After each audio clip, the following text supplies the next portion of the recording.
wondering what to write about, trying to figure out what it's all about. Existentialist, am I worth anything or just discount? I don't know. I don't know. I don't know. Spending time all alone, sending my songs to the phone, dreaming of a better home, while focused on trying to hone this craft, witchcraft. I hope the Bluez let this last. I don't know if you're the spirit. I guess it's safe to say that's a brand new theme song, which I do not mind at all. Wata with Outside on Behind the Brand with myself, Prestige, and my partner in crime, Long Island Rays, Elm City made, Easy Bluez in the building. Thank you, Easy Bluez. WNHHLP 103.5 FM, New Haven. Kwadwo, Adae. I miss you, man. You had a great energy, great vibe. You're a good brother. You've been doing a lot for the community. And for someone who doesn't know who you are, who is just meeting you for the first time, please tell the good world over at the People of New Haven Independent what you do. Okay, I am Kwadwo Adae. Yeah. I've been in the community for about 20 years, and I am a visual artist and a muralist. So I do collaborative public art initiatives. I've got about 13 public art murals that I've done in the city. Over the past, I think I started in 2014. And I also travel internationally, and I do murals. I've done murals in India, Guatemala, Ecuador. A lot of my work is in New Hallville. I've got work in local businesses. And I also am the director. I founded the Adae Fine Art Academy, which is a drawing and painting school, which for 13 years was at the corner of Chapel and Orange Street on the second floor, a little art studio up there. Yep. I moved last May to 840 State Street, and I teach drawing and painting classes there. And people come in, and whatever they want to learn, I teach them what that is. It's an alternative format for learning art, where everyone is doing the same thing. Right. I'm sorry, everything's doing a different thing in the same studio space. So I've just kind of carved out this really beautiful life here in New Haven. That's focused on color, focused on connection, focused on community in the arts, and I love this city so much. So thank you for having me on. Absolutely. Now, when you got your degree in public health, did you ever think you'll come to this transition of who you are today? Oh my goodness, no. Never. But it's something that we forget. We forget that the spaces around us affect our health, like literally affect our health, right? So when you are in an area that isn't beautiful, doesn't have nature spaces around it, like that can adversely affect your health, right? Absolutely, man. Look at the wealthiest areas. The wealthiest areas have trees everywhere. They have clean spaces. They have regular garbage pickup. The places that are not spending so much on beautification, like you can look statistically, you can look at epidemiological studies where there is less health in those places. So art can be a crucial tool to helping a community be healthy, mentally healthy, physically healthy. And if you're going to care about a community, I really wholeheartedly believe that using beautification and art is a tool to do that. It pays dividends in the people. It really does.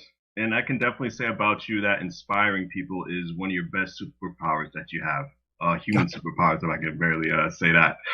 And I know you have an event coming up July 24th at the Art Space. Please tell our audience about that. Yes, that with COVID, Art Space pushed back their show. This show was going to be the May Day 2020 exhibition. It was the 50th anniversary of the New Haven Black Panther trials, where Erica Huggins, the New Haven chapter of the Black Panther president, and Bobby Seale, one of the national founders, they were in a court case that roiled New Haven. It was a national protests, outreach happening. And this was the anniversary. This year was the anniversary of that. So with COVID, they had to push back that exhibition to July 24th. It's going to be Art Space's first show since closing from COVID. Mm-hmm. and it's going to be myself and several other artists. And Paul Bryant Hudson is one of the artists that's going to be in it. Yep. Chloe Bass. We've been working on this since last November. Wow. I'm excited to be showing in the city again. So that will be the opening for that. And I'm going to be painting a series of protesters. Wow. Okay. Protesters are going to be coming to the studio to either be photographed or to pose live for me, 24 by 36 inch canvases. And my premise for my contribution of the show is going to be, what does your protest armor look like? You see on the news, especially lately, we have a fully funded, militarized police force with shields and helmets and all kinds of weapons. And we are there fighting for injustice in flip-flops and boots. I've got like snowboarding goggles to protect me from tear gas. Like, people are showing up to these ready to be beaten, ready to be pepper sprayed, and it has happened. And when you show up to a protest to peacefully assemble, to speak your rights, to speak your truth, you know that at any time they can take you and you could be in holding for who knows how long. It doesn't matter the last time you had lunch.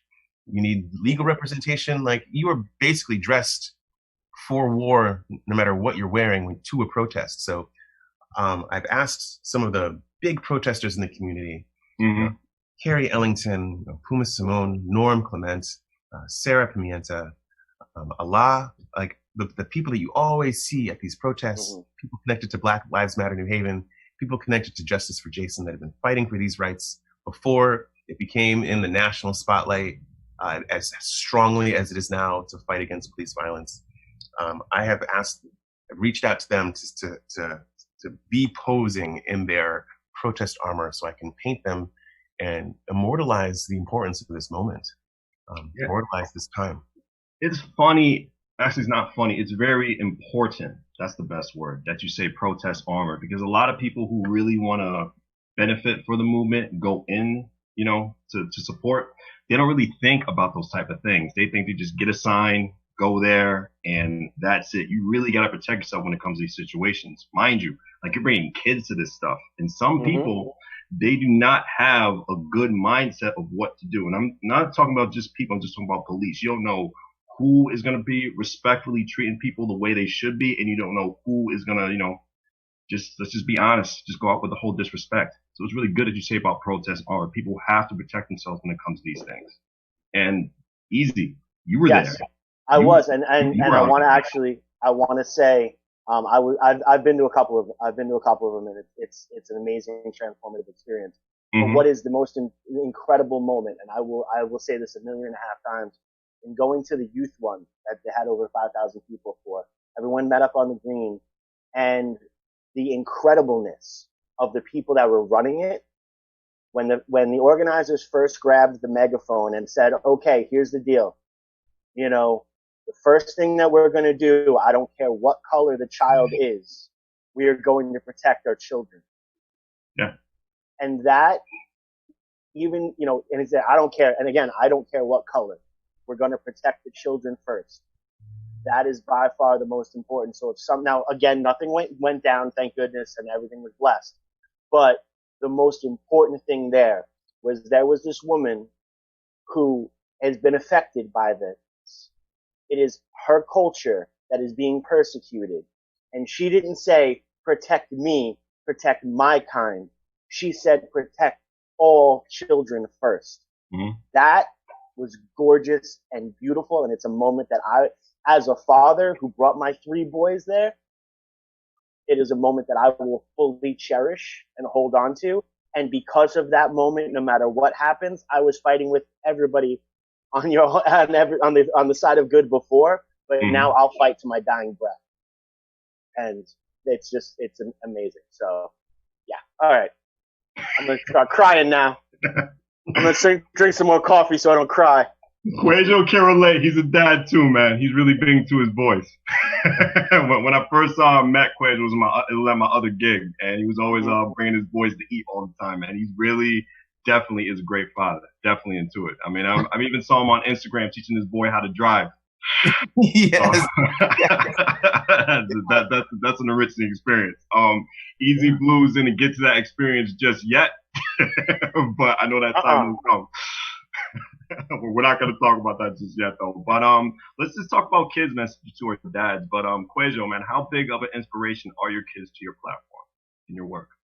They are everything. Because when I was growing up, and I feel like most artists have this happen to them, but people are steered away from a career in the arts. People are told that you're going to be in that starving artist trope. You're never going to make any money. You're never going to gain like national notoriety. And that's a terrible thing to tell someone if you are having to invest them into believing in this world and the possibilities of it.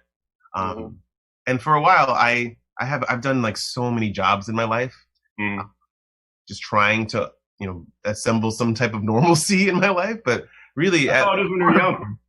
I'm an artist, and like I shouldn't deny myself that just to make sure that other people aren't afraid for my, financial well-being or my own mental health. Like, so when I'm painting, when I'm running my school, I'm doing it for me, but I'm also giving my sons an example of what they can see is possible if you just never give up.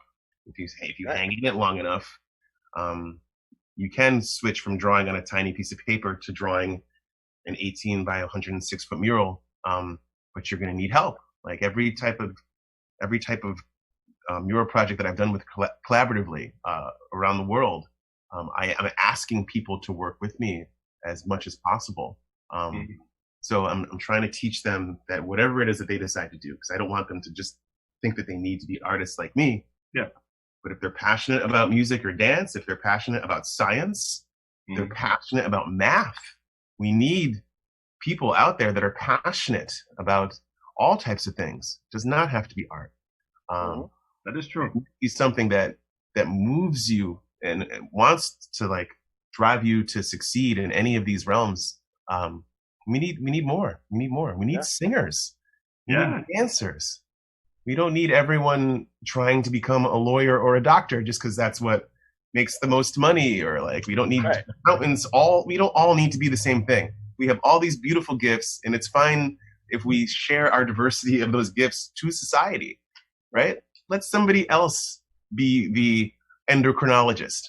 I'm going to be making the paintings. That fits me okay, right? So I'm encouraging them to do those types of things, and I hope that others encourage others to do the same.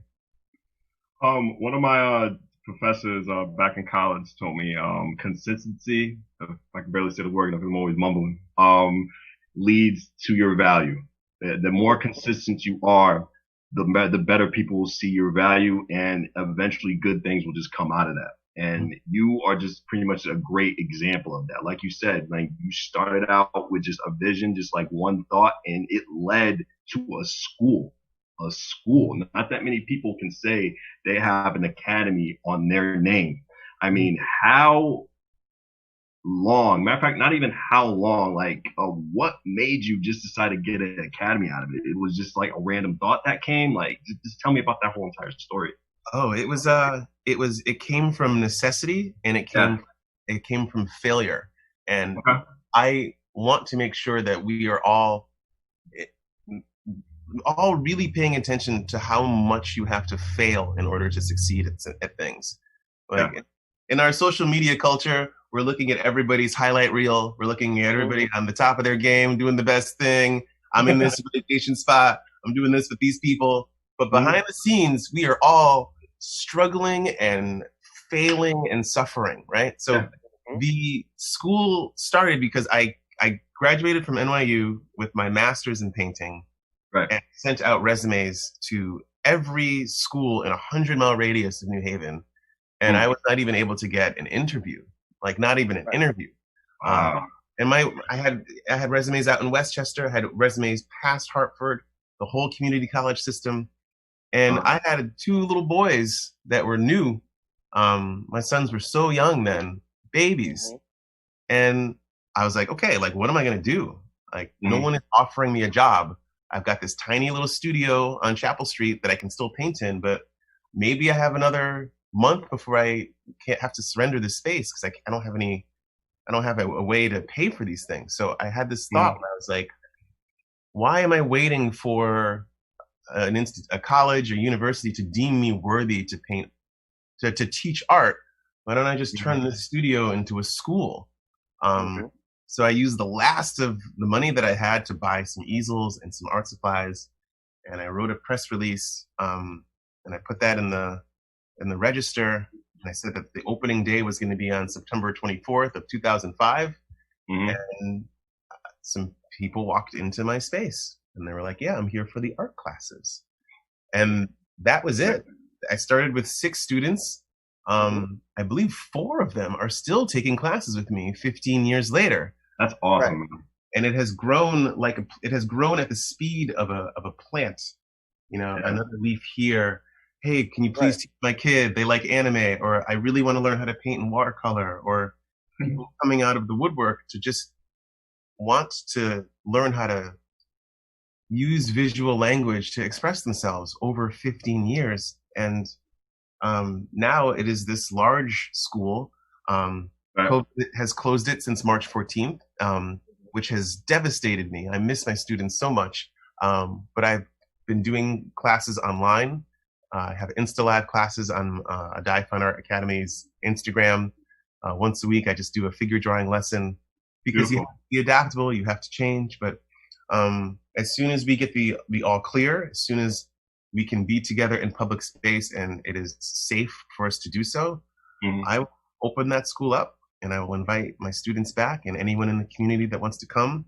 Everyone is entitled to a free 2-hour trial lesson. And if they want to stay and work on their artistic endeavors after that, everyone is free to do so. So, well, I'm gonna go live here and say that my oldest son will be when you're open and ready to go, you will have my 13-year-old, my oldest son, as part of your academy.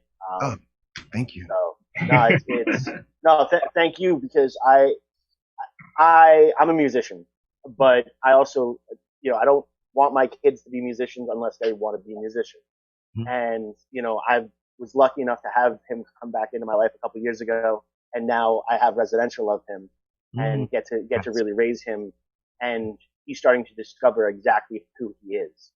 And he's really started to grow into this confidence. Go ahead, Preston, say it. Easy. I love you. Hold that thought. WNHHLP 103.5 FM New Haven, behind the brand, myself, Prestige, and my partner in crime, Easy Bluez. Kwadwo Adae is in the building. Owner of the Adae Fine Art Academy. Easy Bluez. Continue, man. And what I was going to say, I'm one of those people who totally feels that you need a village to raise a child.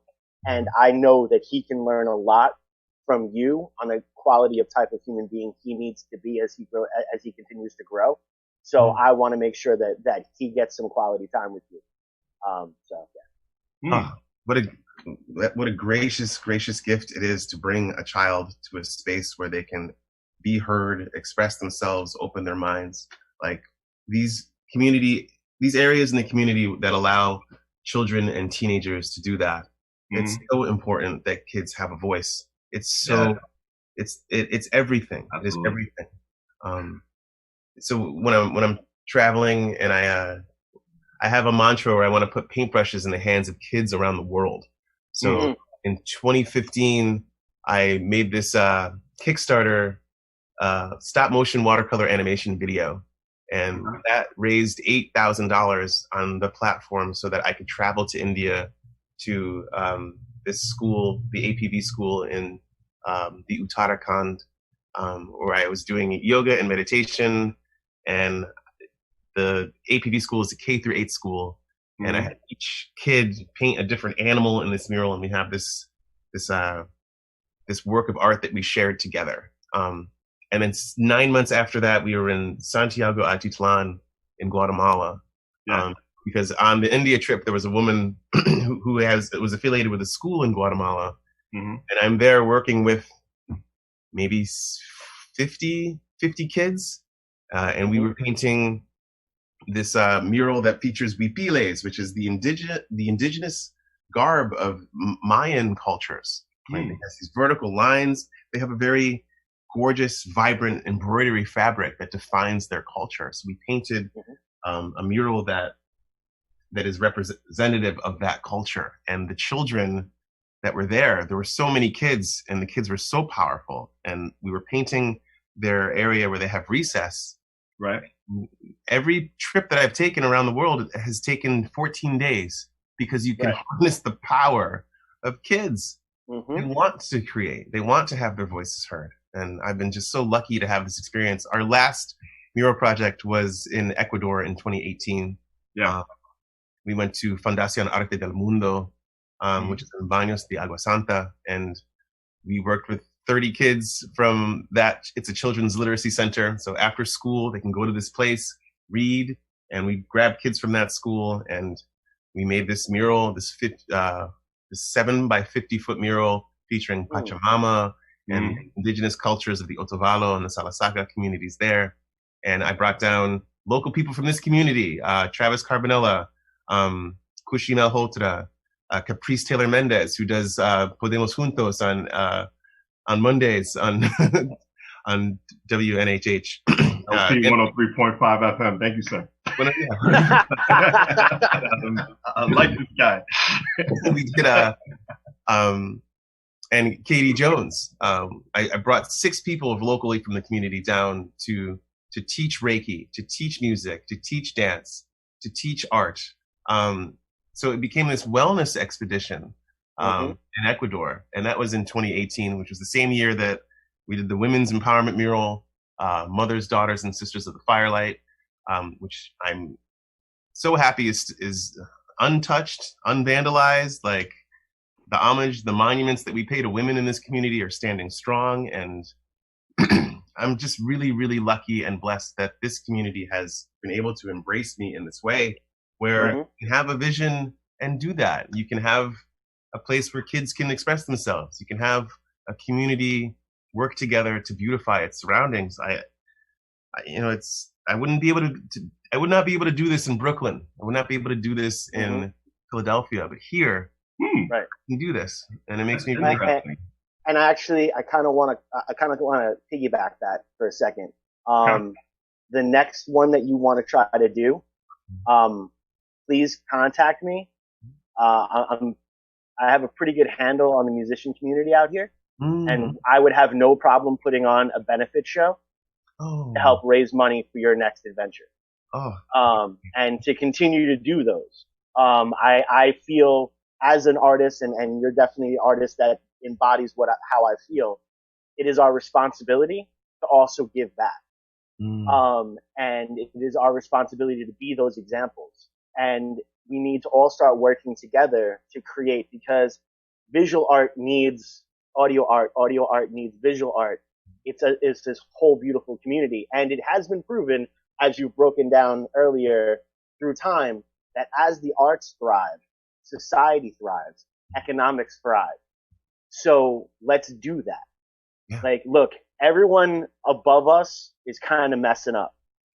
They've been they have shown it 1.5 million times. They don't know what they're doing. They don't have our best interest in mind. So people like-minded need to come together and show them how we can do it without them. So I am taking this opportunity to say, the next time you need something, please hit me up, and I will do anything in my power to help you achieve your goal. And vice versa. It works both ways. You reach out to me if you need anything. Like that's the beauty of the arts. That's the beauty of music, of dance, of song, of theater. Like it's all the same arms on the same octopus. You know, we're all trying to do what we can to speak with our hearts and our minds, and we have to be unified. And we have to respect. My favorite word. That literally is my favorite word. I use it in almost every single big show I put together. There's some sort of unified in there. Let's go back to the Kwadwo. Let's go back to the teachings. We talked about how, wonderful, the whole experience is teaching kids, but you just don't do kids, man. You go beyond that. You taught Alzheimer patients. Now tell me about that experience. Yes, yes. So back in 2016, Mhm. that was the first, I guess, the second year of operations. I wanted to make sure that I was able to reach communities that were unable to come to my school because I was at the top of a flight of stairs. Hmm. It was a building that was made before the American with Disabilities Act, so there was no elevator. And I was like, it was bothering me that there were people in the community that could not get to my school. So I was like, Right. I got to find a way to get to them. So I created this mobile art studio where I would drive to locations and give people art classes. So it started with, at the time it was called Brighton Gardens. It's Mhm. changed names several times, but it's right over the Woodbridge line on Amity Road. Yep. Now called the Linden at Woodbridge. And every Tuesday since 2016, I'm sorry, since 2006, I would go 10 o'clock and I would teach watercolor classes to the elderly in the Alzheimer's and dementia wing of the assisted living center. And it was this really beautiful experience because at first they were just like, well, we want to make sure that we have activities for our residents here. Yeah. We're not sure how it's going to go. Like we do have someone to come to play music. We do have someone that comes to do fitness.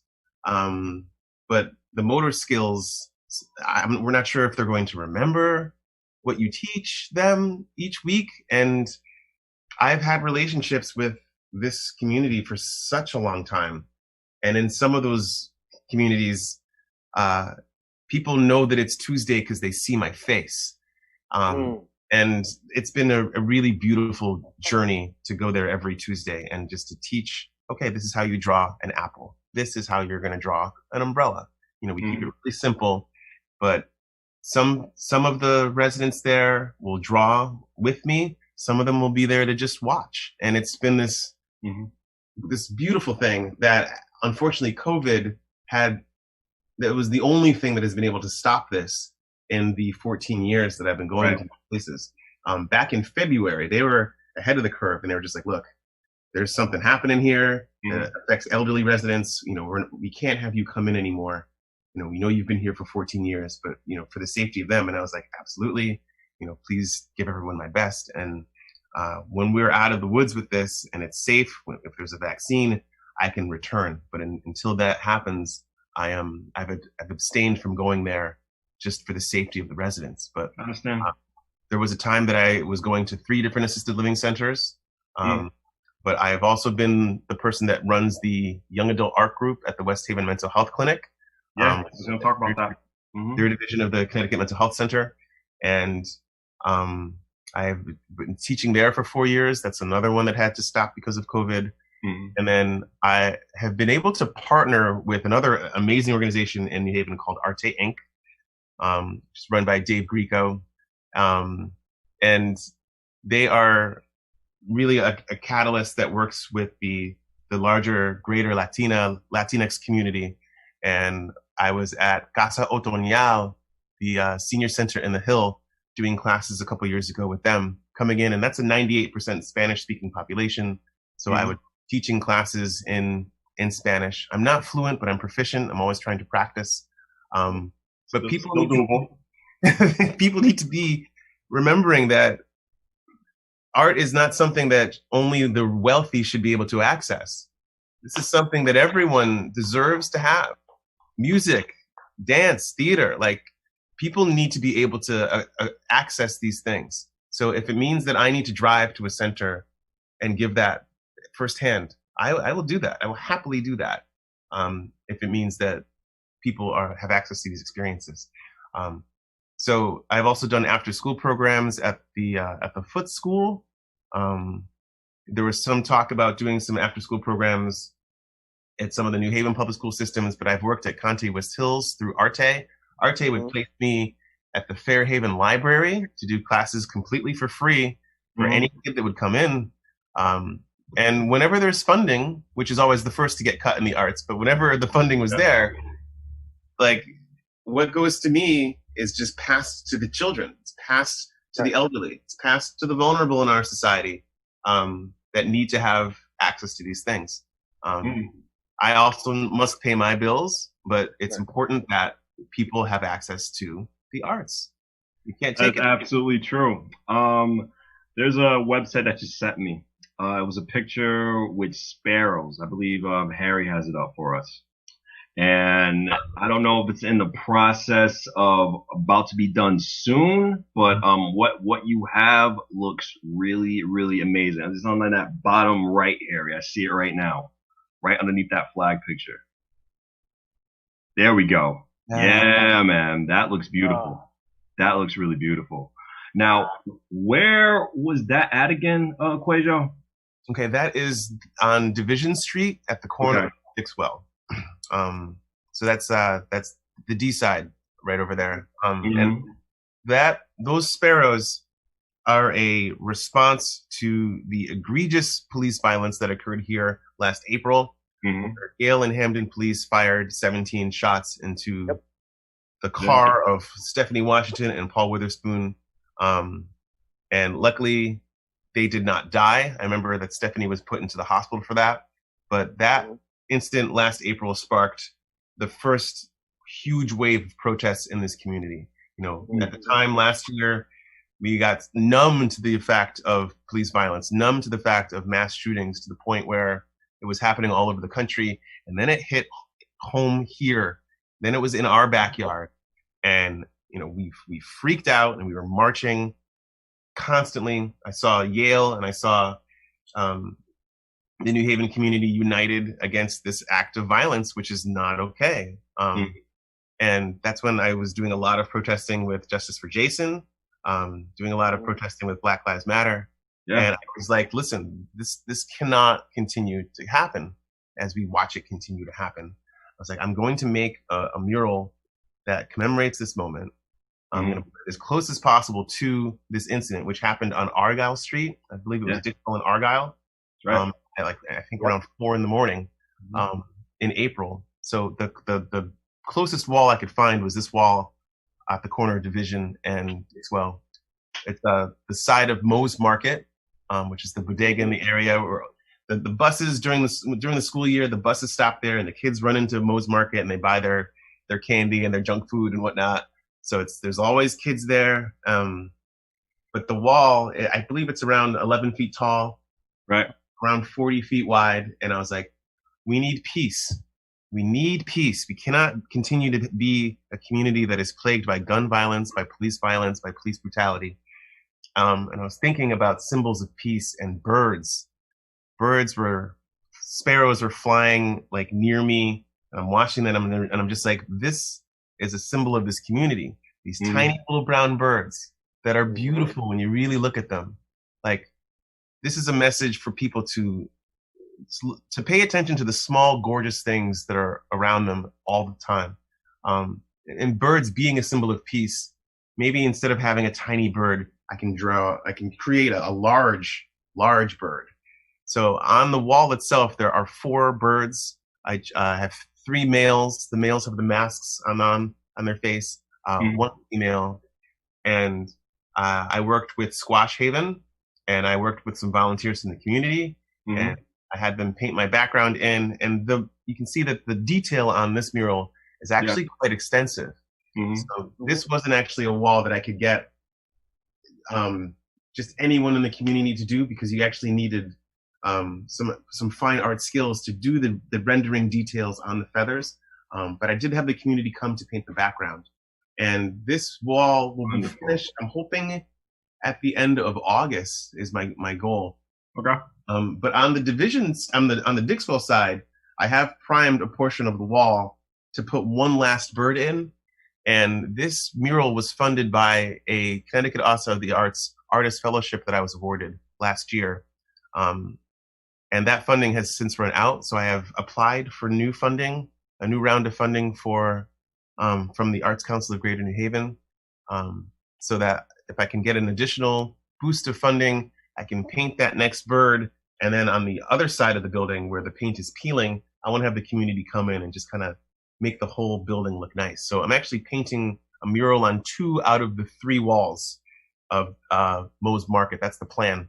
And if I'm able to get the funding from the Arts Council, I will also do a small mural of kids reading in front of the Stetson Library on Dixwell. I've been talking to Diane Brown, who is, I feel like the matriarch of the library community in the Dixwell neighborhood. Mm-hmm. I'm so honored. She's on the women's empowerment mural. She is she's a cornerstone of this community, and I'm always excited to work with her. But we've been in talks to do like a small mural project on the library of just a couple of kids that are there. So that's the plan for the murals for the end of this year for Dixwell, New Hallville. And the Sparrows will come. Because of COVID, I was planning on having an unveiling ceremony, which I normally do. Yeah. Getting the mayor to come down and inviting people to see the new work of art. But again, my priority is keeping everybody safe and healthy. So I think that this will be done without fanfare. Sadly, but Hold on. we gotta keep everyone safe. Easy. Hold on.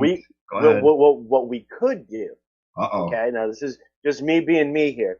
What we could do is we could do a live stream unveil. Oh yeah, yes. So, and make it, and still invite the mayor down, invite some press down as well, but have it go through the live stream aspect and you open it up even more. And the other thing that I was going to say was initially, I'm working on a new single with Sketch the Cataclysm and this amazing artist, Barley, but we also wanted to make sure that we are getting nothing from this single at all. We're going to release it. It's going to be put out on Spotify and everything. And initially all the money was going to go to the CT Bail Fund. But from what you're talking about in this community, I kind of want to donate it to their murals.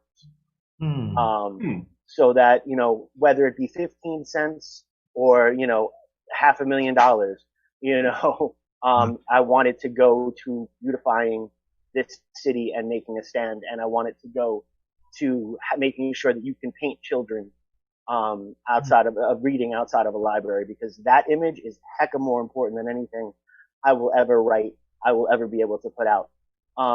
So I'm going to do that instead. And we'll talk off air and everything about the finer details. I don't know if it'll generate any type of money, but I do know that whatever it goes to, I want it to go towards making this city better. So we're continuing talking on WNHH LP 103.5 FM New Haven, Prestige, and my partner in crime, Long Island Rays.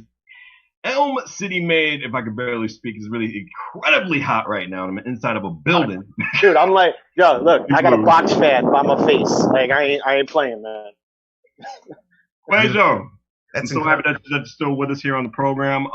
Do you ever think, since we still have this whole pandemic going on and everybody is still adjusting to this thing, because, it's been crazy right now. Do you ever think of it having an outside class? I have done outside classes previously. Okay. In Westville, I would do classes in conjunction with Art Walk, where I would set up easels, bring my classes outside, and just give away art classes for any of the kids that were at Art Walk to come and just create for hours. The unfortunate part is I am working and running the school single-handedly. And without I had this wonderful assistant, and her name was Tony Ann Giamona, and she worked at Kyla Liddell Gallery, and then started working with me, and she actually left the New Haven community to pursue a career in mortuary science. She wants to be a mortician, which good for her. Is fantastic. But I've been without an assistant for almost 2 years. So setting up, moving easels and setting up easels, and there's a lot of equipment to set up. And with it being single-handed, I haven't been able to really do an outdoor class yet. But once COVID is over and we are able to maybe hire again, if I'm not having to put all of my energies into just maintaining the downtown space, because if I can't hold that space, I won't be able to continue to provide art classes to the community. So my main priority is making sure that the Adae Fine Art Academy does not fall.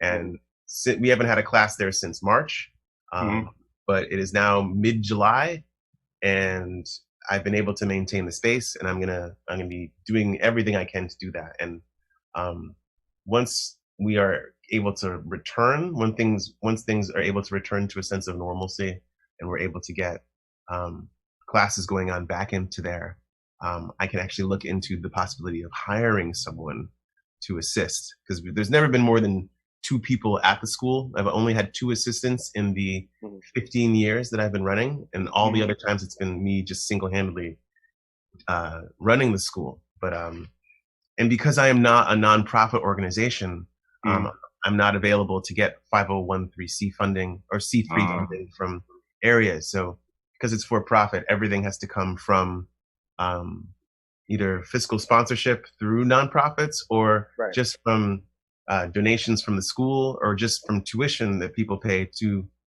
come and practice. So I'm in a position where I have to just make sure that the school stays, because I want the school to be in the community as long as possible.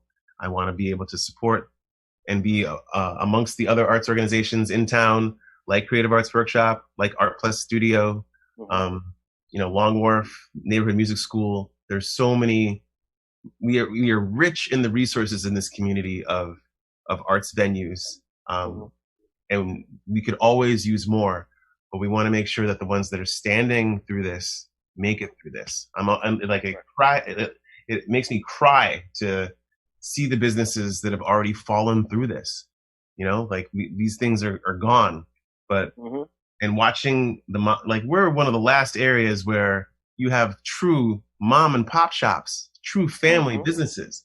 Like, I don't want to support chains. If I'm ever buying anything, I go to the local businesses and not the national chains, because that's how you support these places. And we need people putting their dollars into local businesses. Because McDonald's, Pepsi, Coke, they don't need your cash. they don't need your cash. They don't. They got a whole country full of people that are doing that. But if you want to make New Haven, you support New Haven. You have to. You get your Fox and Park soda. Yeah. I've made a whole, I've literally these past couple of months, and it's been an evolution for me anyway, but I've made this whole transition to only really go for smaller venues. I mean, the shirt that I'm wearing is from Artful Soul. Yeah. He's a local musician who started a clothing line. But this is what's necessary. This is really, it is to truly support the community, is to support the community. There you go. See? All right. Duck pin. The duck pin lane's Camden. It's not a national chain. And it's so important. And it's funny because a mutual friend of mine and Prestige, who will remain nameless, he had something, and he's like, yeah, this is what the packages are, but because it's you, I'm going to knock off $5. And I said, nah, dude. Nah. Supporting community means I pay full price. Yeah. And that's what's most important. Hey, look at that. Let's support you real quick, because this is your time, Kwadwo. Yes, sir. Tell me about the day this happened with the unveiling. I mean, you look so happy. Your face said it all when this article was published around 2 years ago. That was one of the best days of my life. That was the culmination of 6 months of grant writing, behind the scenes public forums, and then another 6 months of meeting people who I did not know before, putting the paintbrushes of hands in people all over the community, I was like living out on the trail on the Farmington Canal Greenway just for 6 months, orchestrating and paying homage to the women in this community that have affected my life in profoundly beautiful ways. Like, finally trying to give back to the community by honoring women in our community. And that day was seeing the fruits of all of that labor. It felt like when you are done praying for something and that thing apparates into the world. It was beautiful, and it brought me the wave. It was a tidal wave of love and gratitude that I felt from the city, that I felt from people, and it like I was drowning in it, and it was was amazing, and it was a perfect storm of being able to get enough funding, to get enough equipment, and I had to abandon this project to go do the mural in Ecuador. So it was like a really crazy time in my life where I'm doing 2 murals on 2 continents within within 6 months. I was doing 2 murals on 2 continents. And only you can make that happen. I can't even believe it. I can't even believe that it did happen. But I was on cloud 9, 10, 15. Yeah, I believe it. Yes. It says so in the pictures, man. I mean, you even have a paintbrush as a hair.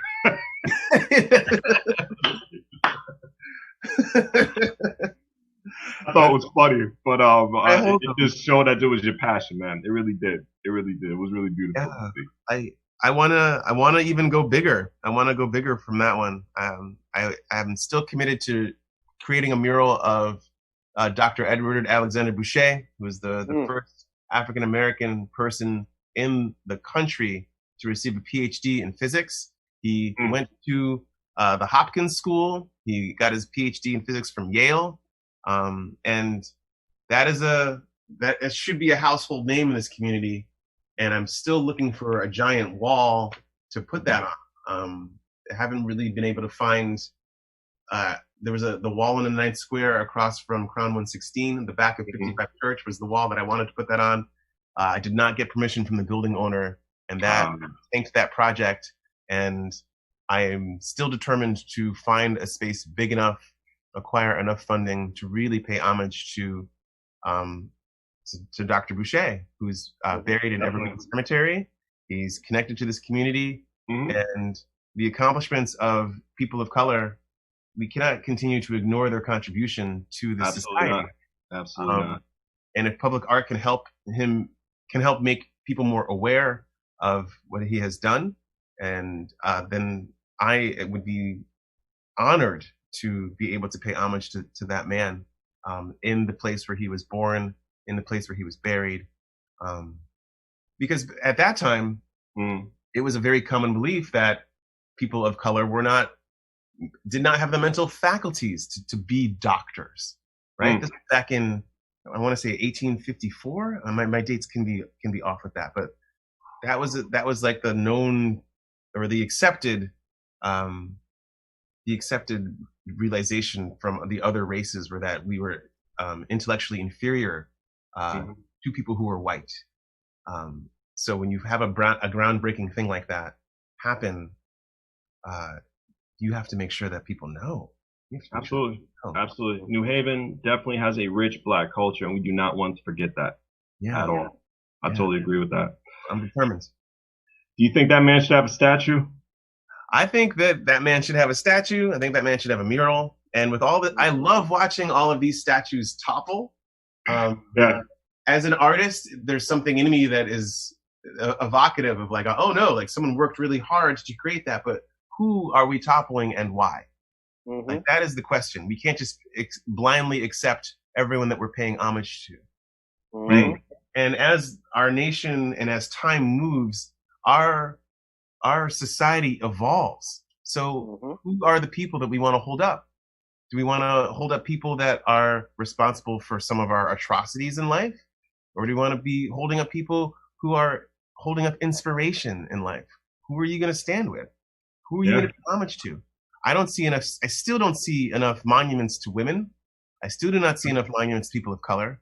And the world that I have to navigate that end up being the gatekeepers behind these decisions are mostly white spaces. And the muralists and the public artists that get the green light to make these projects, there's not a lot of diversity in them. So the fight to have a say in the narrative of the community should not be a fight, but it is one.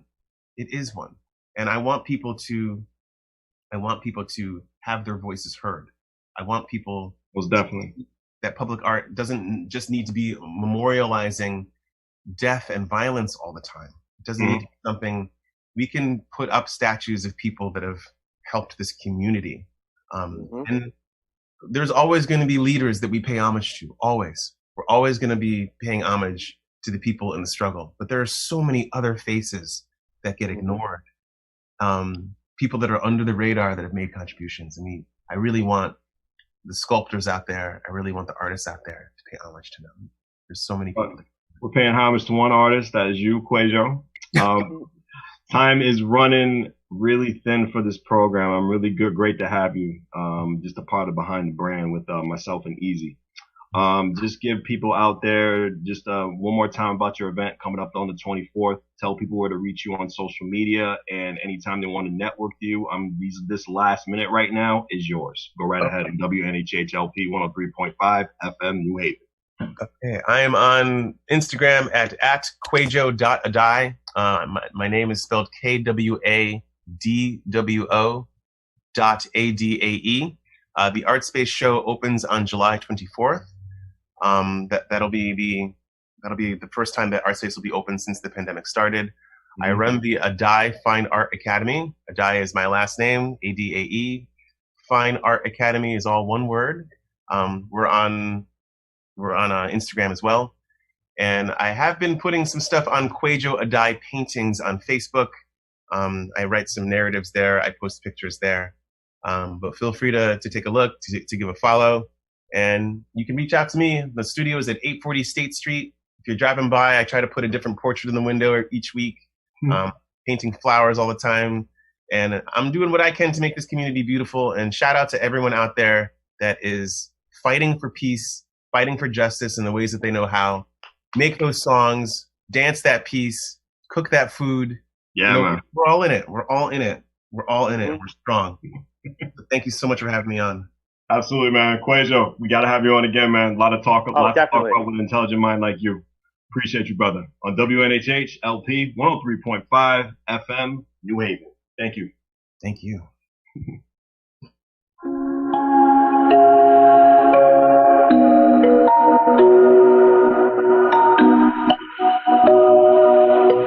Wondering what to write about, trying to figure out what it's all about. Existentialist, am I worth anything or just a discount? I don't know. I don't know. I don't know. Spending time all alone, sending my songs to the phone, dreaming of a better home, while focused on trying to hone this craft, witchcraft. I hope the Bluez let this last. I don't know if you're this painting.